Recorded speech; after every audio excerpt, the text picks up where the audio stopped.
वक्त की बड़ी खबर, यूएस की ओर से एक और सैन्य कार्रवाई देखने को मिली है, जहां खाड़ी पहुंचा अमेरिका का तीसरा युद्धपोत। अमेरिकी सेना ने इसकी जानकारी दी है। इसी बीच तेहरान में फिर धमाकों की खबर भी सामने है। ऐसे में सवाल है, क्या दुनिया एक और भीषण महायुद्ध की दहलीज पर खड़ी है? क्या तेहरान में हुए धमाके किसी बड़े हमले का इशारा है? और सबसे बड़ा सवाल, आखिर अमेरिका ने खाड़ी देशों में अपने तीन सबसे घातक युद्धपोत क्यों उतार दिए हैं? ये सवाल इशारा कर रहे हैं पश्चिमी एशिया में बढ़ते उस तनाव की ओर जिसने पूरी दुनिया की सांसें अटका दी है। एक तरफ ईरान की राजधानी तेहरान धमाकों से दहल रही है, तो दूसरी तरफ समंदर के रास्ते अमेरिका ने अपनी ऐसी घेराबंदी शुरू कर दी है जिसे देखकर दुश्मन देशों के पसीने छूट रहे हैं। बड़ी खबर यह है कि अमेरिकी सेना ने खाड़ी क्षेत्र में अपनी ताकत को और कई गुना बढ़ा दिया है। अमेरिकी नौसेना का सबसे खतरनाक विमानवाहक पोत यूएसएस जॉर्ज H.W. बुश अब पश्चिम एशिया पहुंच चुका है। अमेरिकी सेंट्रल कमांड ने खुद इसकी पुष्टि की है और सोशल मीडिया पर तस्वीरें भी जारी की है। इन तस्वीरों में इस विशालकाय पोत के डेक पर दर्जनों आधुनिक लड़ाकू विमान तैनात दिखाई दे रहे हैं, जो किसी भी पल उड़ान भरने के लिए तैयार हैं। सबसे खास बात, ऐसे युद्धपोत ने हुती विद्रोहियों के हमले से बचने के लिए लाल सागर यानी कि रेड सी के बजाय अफ्रीका के चक्कर काटकर लंबा रास्ता चुना, ताकि सुरक्षित सेफ तरीके से मोर्चे पर पहुंच सके। रक्षा विशेषज्ञों का मानना है कि ये तैनाती सामान्य नहीं है, नॉर्मल नहीं है। इतिहास में बहुत कम ऐसा हुआ है जब अमेरिका ने एक साथ तीन विमान वाहक पोतों को एक ही क्षेत्र में सक्रिय किया है। इस समय अब अरब सागर में यूएसएस अब्राहम लिंकन पहले से मौजूद है। रेड सी यानी कि लाल सागर में यूएसएस गेराल्ड आर फोर्ड तैनात है और अब जॉर्ज बुश के आने से अमेरिका की हवाई और समुद्री हमला करने की क्षमता 3 गुना बढ़ गई है। इसका सीधा मतलब है कि अमेरिका अब ईरान हुती विद्रोहियों और उनके समर्थक गुटों को ये कड़ा संदेश दे रहा है, मैसेज दे रहा है कि अगर सीमा लांघी तो अंजाम बहुत बुरा होगा।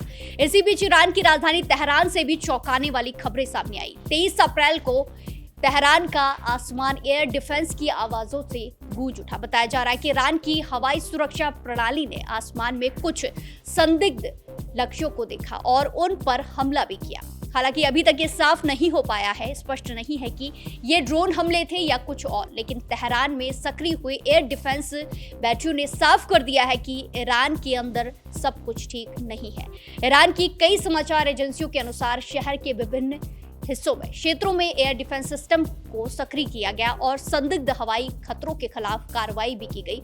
एक्शन भी देखने को मिला है। इससे पहले भी राजधानी में हवाई सुरक्षा जो सिस्टम है वो सक्रिय होने की खबर सामने आई थी। हालांकि ये स्पष्ट नहीं हो सका है कि ये जो हमले किए गए थे वो दुश्मन की तरफ से किए गए थे, क्या इनका मकसद था और क्या किसी प्रकार का कोई नुकसान हुआ है, ये भी अभी सामने नहीं आया।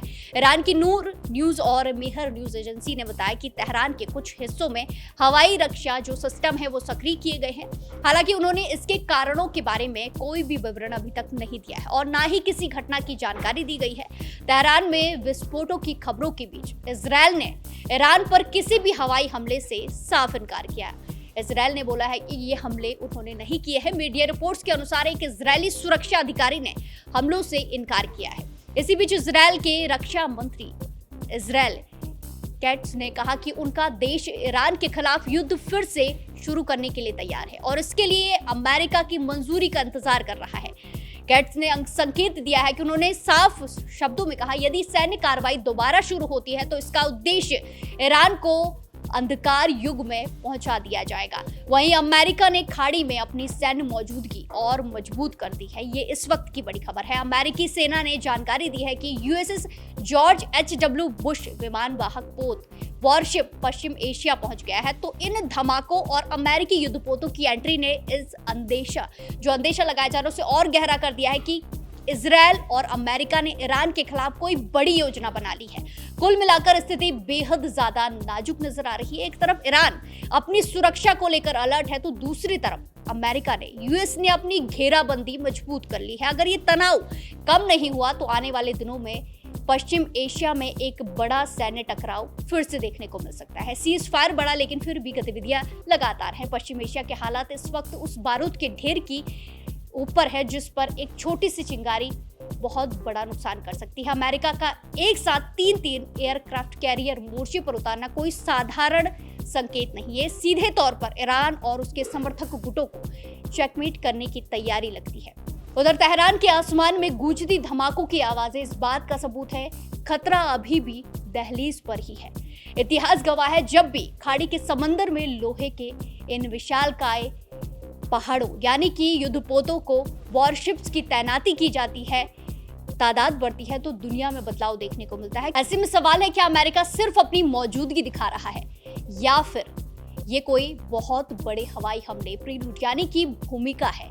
सवाल ये भी है, अगर यहाँ जंग छिड़ी तो कच्चे तेल की कीमतों से लेकर ग्लोबल सप्लाई चेन तक भारत के साथ साथ पूरी दुनिया पर इसका कितना बुरा असर पड़ेगा? क्योंकि सीज फायर से पहले भी देखा गया कि काफी ज्यादा असर पड़ा और ऐसे में सीज फायर बड़ी है लेकिन फिर भी युद्धपोतों की तैनाती की जा रही है। इसी के साथ साथ तेहरान से भी खबरें सामने आई कि वहां हमले किए गए, लेकिन इजरायल ने मना किया है कि वो हमले उनकी तरफ से नहीं है। लेकिन फिर भी आहट जो है वो साफ दिखाई दे रही है युद्धपोतों की तैनाती के बाद। आपको क्या कुछ लगता है, कमेंट्स में जरूर बताएं और देश और दुनिया की ऐसी ही खबरों के लिए जुड़े रहिए दैनिक जागरण के साथ। नमस्कार।